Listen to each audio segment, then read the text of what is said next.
Thank you so much. They were both wonderful presentations. I can take questions from the floor. If people would like to ask anything, please head to one of the microphones and I will come to you. While I wait for people to do that, I've got a few questions that I could kick off with. Dr. Majumder, you spoke of inclusion and you pointed out that 15% of the world's population has a disability. I was thinking about a girl in my workplace named Jess who does a job that involves things like collecting mail, washing cups. She has an intellectual disability. You spoke, Professor Allais, about there being very little future for narrow vocational provision. I'm wondering what's going to happen in this future world for people like Jess with an intellectual disability who will find it hard to do what we think of as skilling up. I think this is a bigger challenge, no doubt about it. When we talk about physically challenged person, we have some kind of different technological and systems is working now. It's nothing new. When we have a cognitive disability, I think that's the new dimension is coming up. And that requires a very good inclusive mindset from the teachers, trainers, curriculum developer, how to integrate them. I was in Delhi I think 2 months ago, there was a cognitive disability one person was working in a restaurant serving to the customers. Now in the wall, the owner has written that please be patient.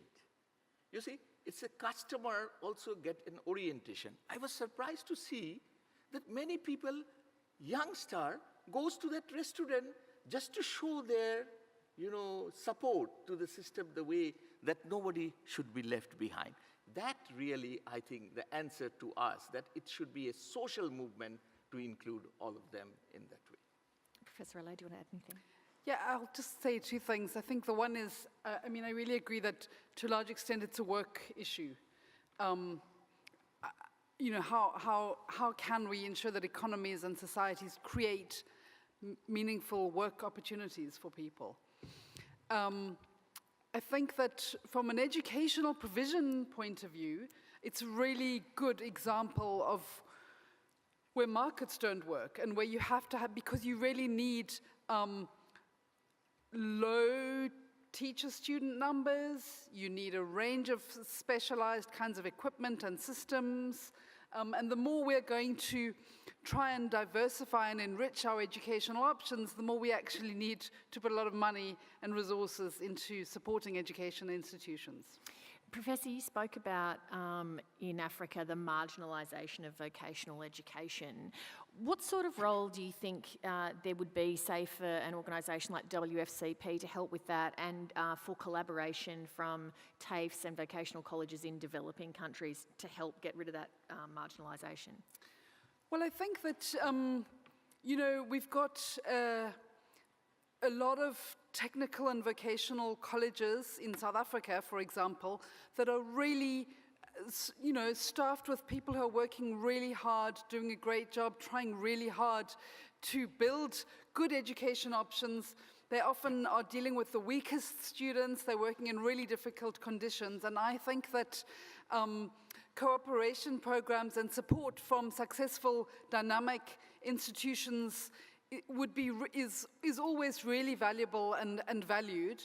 I also think it's always great for people to get exposure to other kinds of systems. And I think that definitely our colleges have an enormous amount to learn from colleges in other countries. And Dr. Majumder, how would you rate the level of collaboration currently between the developing and the developed world in this space? Yeah, that's another very challenging issue. In Univoc, we always say that if anybody asks, what is the strategic resource for development? We say partnership and collaboration is the strategic resource. Going through different countries, sometimes we overemphasize on only one aspect, like we need money to do the issue is you have money, you have also some technical, but you don't have true partners and collaboration. Then what happened? You are missing the opportunities here. So we do it like we have a 3 levels operation. One, we do South-South cooperations. So when any region, when we divide it into 3 clusters. For each clusters, we try to get the similar nature of the economy and proximity and others. So they can talk each other more closely. So say suppose Malawi in Africa they will always, when we conducted a program in Malawi, we try to engage the African experts, those who have worked with us. So it gives them more ownership. They are more open, inclusiveness. But to take up at the global level, we do North-South dialogue, and then North-South-South dialogue. So we have different mechanisms we try to do that how this, but this is a very challenging job. It is easy to say, but to implement this one is really, really a challenging job. I will not say 100% we have gone that stage, but I think our direction is very, very in the right direction. Sorry, Lee, can I just add one other point in answer Sure. to your question?